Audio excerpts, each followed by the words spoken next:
We've all been there. A crisis hits, the pressure builds, and all eyes turn to the leader. What happens next? Some panic, some react emotionally, but the truly great leaders, the ones we admire, stay composed. They don't just manage the moment, they own it. Composure is not about suppressing emotions or pretending everything is fine. It's about choosing how to respond when everything around you feels like it's falling apart. Because in that moment, people aren't just looking for a solution, they're looking for certainty. They want to know that their leader isn't just leading when things are good, but especially when things get tough. This is about more than leadership. It's about trust. It's about influence. It's about inspiring confidence, not just in the mission, but in the people who follow you. Now, before we get into how to lead with composure, let's break down why it matters. Imagine walking into a room where tension is thick in the air. A challenge has just emerged. Maybe a critical project is behind schedule, an important deal has fallen through, or a key team member has unexpectedly resigned. Everyone is looking around, uncertain, anxious. The energy in the room is chaotic. But then the leader walks in. What happens next? That leader's first reaction in that moment will set the tone for everything that follows. Will they panic? Will they point fingers, raise their voice, or let their emotions take over? Or will they take a deep breath, gather their thoughts, and calmly assess the situation? The way a leader reacts in a high-pressure moment doesn't just affect their own mindset, it ripples outward and influences everyone around them. It dictates the mood, the approach, and even the mindset with which the team will tackle the problem. Because here's the truth. People don't just listen to what a leader says, they absorb how that leader behaves. Think about a fire alarm going off in a crowded building. If the person in charge starts shouting frantically, running without direction, what will happen? Panic, confusion, people rushing without a plan, emotions taking over logic. But if that same leader stays calm, maintains control, and speaks with clarity, people will follow that lead. Their fear will subside, they will focus, they will listen. It's the same in leadership. Every workplace, every team, every organization will face moments of uncertainty. Deadlines will be missed, mistakes will be made, competitors will gain ground, the unexpected will happen. The true test of leadership is not how well things run when everything is going smoothly. It's what happens when they don't. People look to their leaders for cues. If a leader responds with frustration and stress, that stress spreads. If a leader responds with anger and blame, that negativity infects the team. But if a leader responds with a measured, composed presence, it reassures everyone. It tells the team, we've got this, we will figure it out. Consider a sports team that is down by several points in the final quarter. If the coach is screaming on the sidelines, panicking with every play, that anxiety bleeds into the players. They tighten up, make rush decisions, and lose confidence. But if that same coach remains poised, focused, and strategic, the team plays with discipline. They stay in the game, they believe they can win. This is why great leaders are not just problem solvers, they are energy managers. They set the emotional climate of the team. If they radiate fear, uncertainty, and doubt, that is exactly what will spread. But if they project confidence, stability, and assurance, those qualities will become the foundation of how the team operates. Even in everyday situations, this principle holds true. Picture a team in a meeting discussing a challenging project. If the leader sighs heavily, shakes their head, and says, "This is a disaster. I don't even know what to do," what happens? Shoulders slump, people hesitate to speak up, the collective energy dips. Now imagine instead that the leader takes a pause, looks around, and says, "Okay, this is a challenge, but let's break it down. We've faced tough situations before, and we're going to work through this together." The atmosphere shifts, people engage, solutions begin to emerge. The difference between those two responses is everything. It's not about ignoring reality or pretending everything is fine when it's not. It's about choosing how to respond in a way that brings clarity rather than confusion, solutions rather than stress. Great leaders understand that their reaction in the moment isn't just about that moment. It's about what it signals to the people who follow them. When they stay composed, they send a clear message. We are capable. We are resilient. We will navigate this. Imagine standing in a crowded subway station when suddenly all the lights flicker and go out. People around you start murmuring, looking around, uncertain about what's happening. Some begin to panic. The energy in the space becomes frantic, scattered, ungrounded. Now imagine that in the midst of this confusion, one person stands up, turns on a flashlight, and speaks with confidence. Everyone stay calm. Let's move towards the exit in an orderly fashion. Who do you think people will follow? Not the loudest person, not the one running around frantically. They will follow the one who provides certainty. Because in moments of uncertainty, people naturally gravitate toward those who offer a sense of clarity and direction. It's not about having all the answers. It's about providing stability in the face of the unknown. The same principle applies to leadership. Organizations, teams, and communities thrive when they are led by individuals who offer certainty, not in the form of guarantees, but in the form of a steady, confident presence. People don't need a leader who predicts the future. They need a leader who makes them feel that no matter what happens, they will figure it out. Now, let's take this into a business setting. Imagine a company that's experiencing a sudden downturn. Revenue is dropping, layoffs are looming, and employees are growing nervous. Every day, the office is filled with hushed conversations, worried glances, and growing tension. If the CEO stands up and says, "Honestly, I don't know what's going on. This could get really bad. Let's just hope for the best," what happens? That uncertainty multiplies. People begin updating their resumes, looking for exits, working with one foot out the door. Morale plummets, and productivity follows. The chaos of the situation is amplified by the chaos of leadership. Now imagine a different response. That same CEO gathers the team and says, "Yes, we are facing a challenge. It's not going to be easy, but here's what we do know. Here's what we're focusing on. Here's how we're going to navigate this step by step." Suddenly, there's a shift. The anxiety doesn't disappear, but it is now accompanied by direction. People have something to hold on to. The unknown is still there, but it is no longer all-consuming. That's what certainty does. It gives people something solid in the middle of uncertainty. Think about history's greatest leaders. The ones who inspired movements, changed industries, led people through the most difficult of times. They weren't the ones who reacted emotionally or let the pressure consume them. They were the ones who stood firm and provided a clear path forward. When John F. Kennedy announced that the United States would put a man on the moon, he didn't say, "Well, we think this might be possible. Let's see what happens." He spoke with unwavering certainty. "We choose to go to the moon." There was no hesitation, no second guessing. He didn't have all the technical details figured out. He didn't know every obstacle they would face, but the certainty in his leadership inspired an entire nation to believe that it could be done. Leaders don't need to know every step of the journey. They just need to provide confidence that the journey can be taken.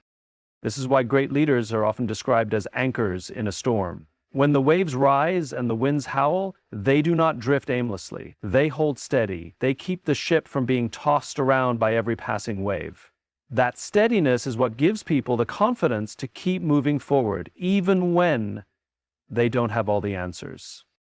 In contrast, a leader who reacts with uncertainty, who changes direction every day, who panics in front of their team, who seems unsure of their own decisions, creates an environment where chaos thrives.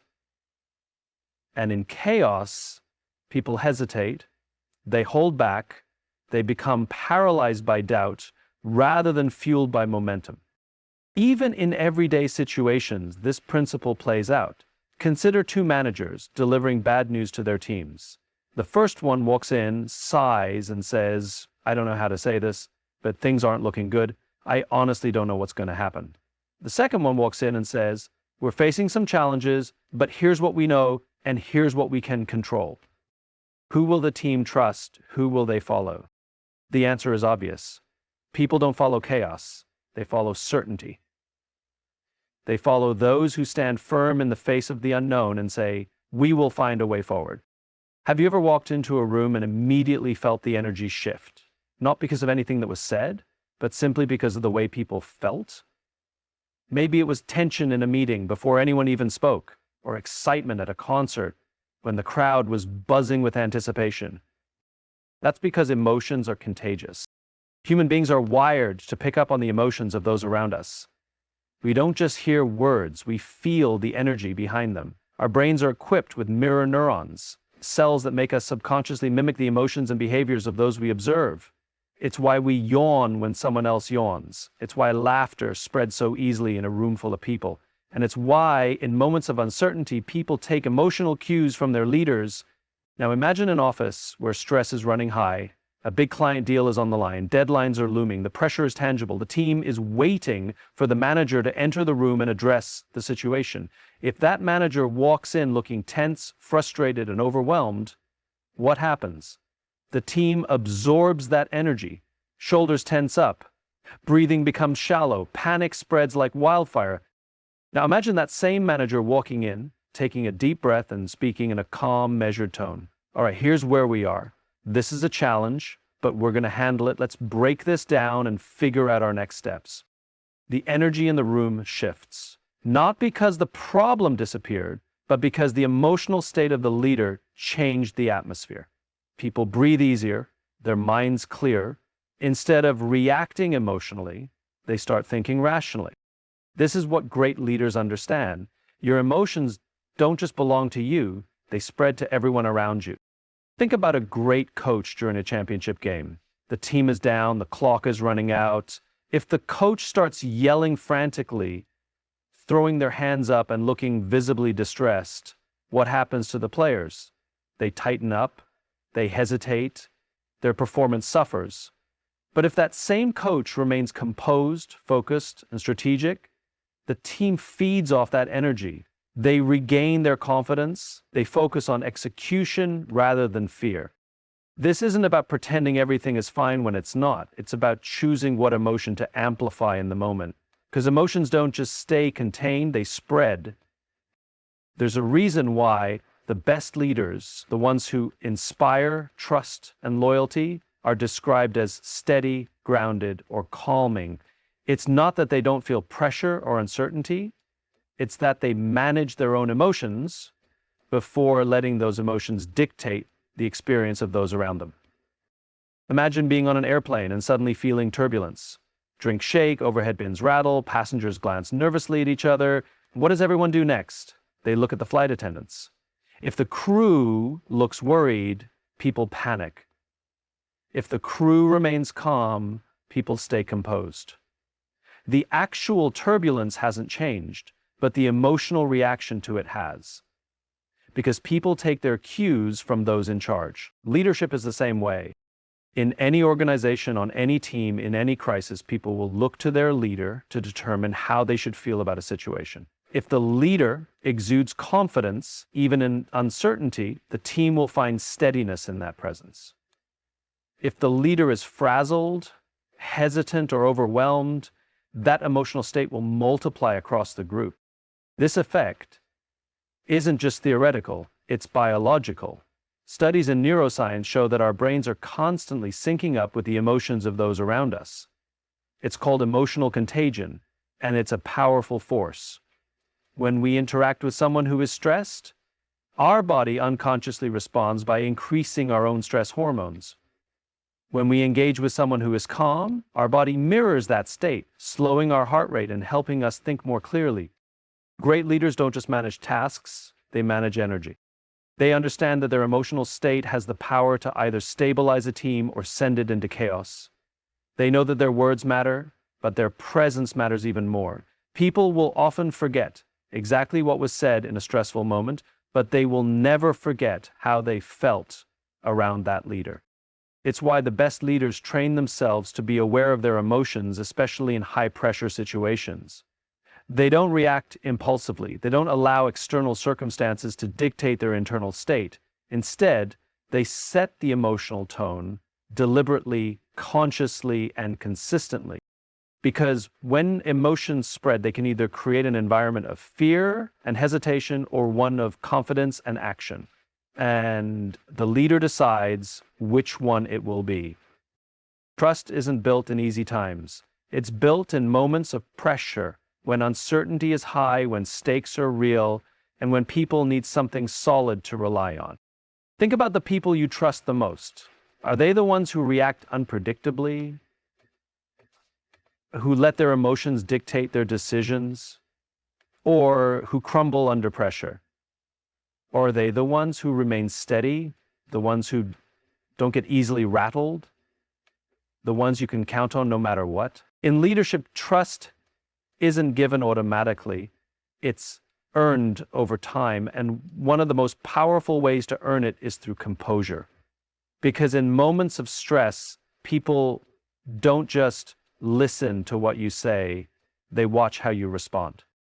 Let's say your team is working on a major project and suddenly everything goes wrong. The deadline has been moved up unexpectedly, there are technical issues, a key stakeholder just sent an email filled with concerns, the pressure is mounting.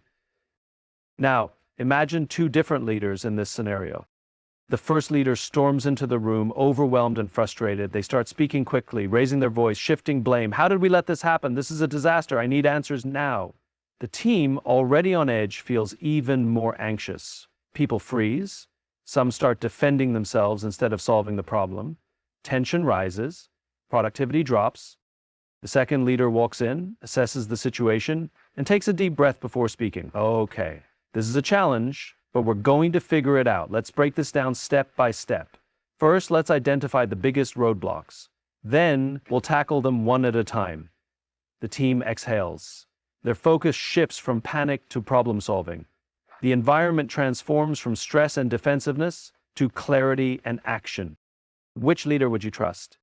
Trust isn't about knowing all the answers. It's about being reliable, especially when things get tough. And reliability starts with composure. When people see a leader who remains steady under pressure, it sends a message. I am in control. You are safe. We will get through this together. That sense of stability fosters trust at a deep level because it reassures people that no matter how difficult things get, they are not being led by someone who will collapse under the weight of the moment. This principle holds true not just in leadership, but in life. Think about relationships. Whether with friends, family, or colleagues, who do you turn to in times of crisis? It's rarely the person who reacts impulsively, who panics at the first sign of trouble, or who adds more chaos to an already difficult situation. Instead, you seek out the person who listens, who thinks before they speak, who provides a steady presence. That's the person you trust. Now, imagine a firefighter arriving at a burning building. The team looks to their captain. If that captain is panicked, shouting erratically, and scrambling for solutions, the entire team will feel the weight of that uncertainty. But if that captain stands firm, speaks clearly, and moves with confidence, the team will follow with trust. They may not know exactly how they will handle the fire, but they know they can trust their leader to guide them through it. In the business world, the same principle applies. Consider the stock market, one of the most volatile environments in the world. When markets crash, investors don't look for leaders who react emotionally, making impulsive decisions based on fear. They seek out leaders who remain calm, who provide perspective, who communicate a clear path forward, even in uncertainty. Those are the leaders who instill confidence, and that confidence is what helps organizations weather the storm. Composure isn't about suppressing emotions, it's about managing them in a way that builds confidence in others. A leader who remains composed signals that they are in control, not necessarily of the situation, but of themselves. And when people see a leader who can control themselves, they are far more likely to trust them to lead. This is why military leaders are trained to maintain their composure. No matter the intensity of the battlefield, soldiers don't just follow orders, they follow certainty. If their commander shows doubt or hesitation, the unit loses confidence. But if that leader remains steady, speaks with conviction, and moves with deliberate purpose, the entire team operates with trust. In the workplace, composure builds trust in ways that go beyond crisis management. It shows up in everyday interactions. A leader who remains calm when receiving bad news creates an environment where people feel safe being honest. A leader who doesn't lash out when mistakes happen builds a culture of learning rather than fear. A leader who listens before reacting earns the respect of their team, showing that their words and decisions come from a place of thoughtfulness rather than impulse. Over time, this kind of steadiness creates something even more powerful than trust. It creates loyalty. People don't just trust composed leaders. They want to follow them. They feel secure under their guidance. They know that even when things go wrong, their leader won't abandon them, won't let emotions drive their decisions, won't create unnecessary chaos. Because in the end, leadership isn't about being perfect, it's about being consistent. And consistency, especially in the face of adversity, is what builds the kind of trust that lasts. We live in a world obsessed with outcomes. Promotions, awards, financial milestones, big wins. Everywhere we turn, we are bombarded with messages that tell us success is something to reach, a final point we should be working toward. But what happens when we get there? Ask anyone who has ever achieved a major goal. An athlete who wins a championship, an entrepreneur who sells their company, an artist who finally gets their big break. There is a moment of celebration, maybe even euphoria. But then, almost inevitably, a question follows. Now what? Because success is not a finish line. It's not a place where we arrive and suddenly feel complete. It is a continuous process, an unfolding journey of growth, adaptation, and discovery. Think about someone climbing a mountain. They spend months training, preparing, visualizing that final moment when they reach the peak. They imagine the view, the feeling of accomplishment, the satisfaction of standing at the summit. But when they finally get there, what do they realize? They see more mountains. They see the next peak, the next challenge, the next opportunity to push themselves further. They may have conquered this climb, but the journey's not over. It never was. It was never about reaching one peak. It was about learning how to climb. This is what so many people misunderstand about success. We think we'll feel satisfied when we get the promotion, when we buy the house, when we hit the revenue target. But real success isn't about reaching a specific point. It's about the habits, the mindset, and the resilience we build along the way. Because the truth is, there will always be another milestone, another goal, another challenge. If we measure success solely by outcomes, we will always feel like we are chasing something just out of reach. But if we see success as a journey, we begin to appreciate the process itself. Think about the greatest athletes, the most successful entrepreneurs, the leaders who have built lasting legacies. What sets them apart isn't just their talent or intelligence, it's their understanding that success is not a final destination. They know that the moment you believe you've made it is the moment you stop growing. Look at the best in any field, whether it's business, sports, or the arts. They don't stop once they achieve their first big win. They don't sit back and say, I've arrived, I can relax now. Instead, they push forward, finding new ways to challenge themselves, new skills to develop, new ideas to pursue. Michael Jordan didn't stop training after winning his first championship. He kept refining his game. Elon Musk didn't stop innovating after creating PayPal. He moved on to Tesla, SpaceX, and beyond. The best performers, the ones who continue to succeed over time, are the ones who recognize that success is not about reaching one goal. It's about committing to the process of continual improvement. Now, you might be thinking, but isn't it important to have goals? Absolutely. Goals give us direction. They provide focus. But goals alone are not enough. If we define success only by whether we reach the goal, we set ourselves up for disappointment. Because what happens when we don't reach it? If we see success as a journey, then even setbacks and failures become part of the process. Instead of seeing them as the opposite of success, we begin to see them as stepping stones. necessary parts of learning, growth, and resilience. Consider an entrepreneur who launches a startup. If their only measure of success is selling the company for millions, then every struggle along the way feels like failure. But if they see the journey itself as valuable, the skills they're developing, the relationships they're building, the lessons they're learning, then no matter what happens, they are growing. This shift in perspective changes everything. It removes the fear of failure, because failure is no longer the end, it's just a step along the way. Some people do reach their ultimate goal. They get the job, the title, the financial freedom they dreamed of. And then they feel lost. Why? Because they spent years focusing only on the destination and never learned to love the journey. They climbed the mountain only to realize that they had no idea what to do next. This is why some of the most successful people in the world struggle with a sense of emptiness after reaching their biggest milestones.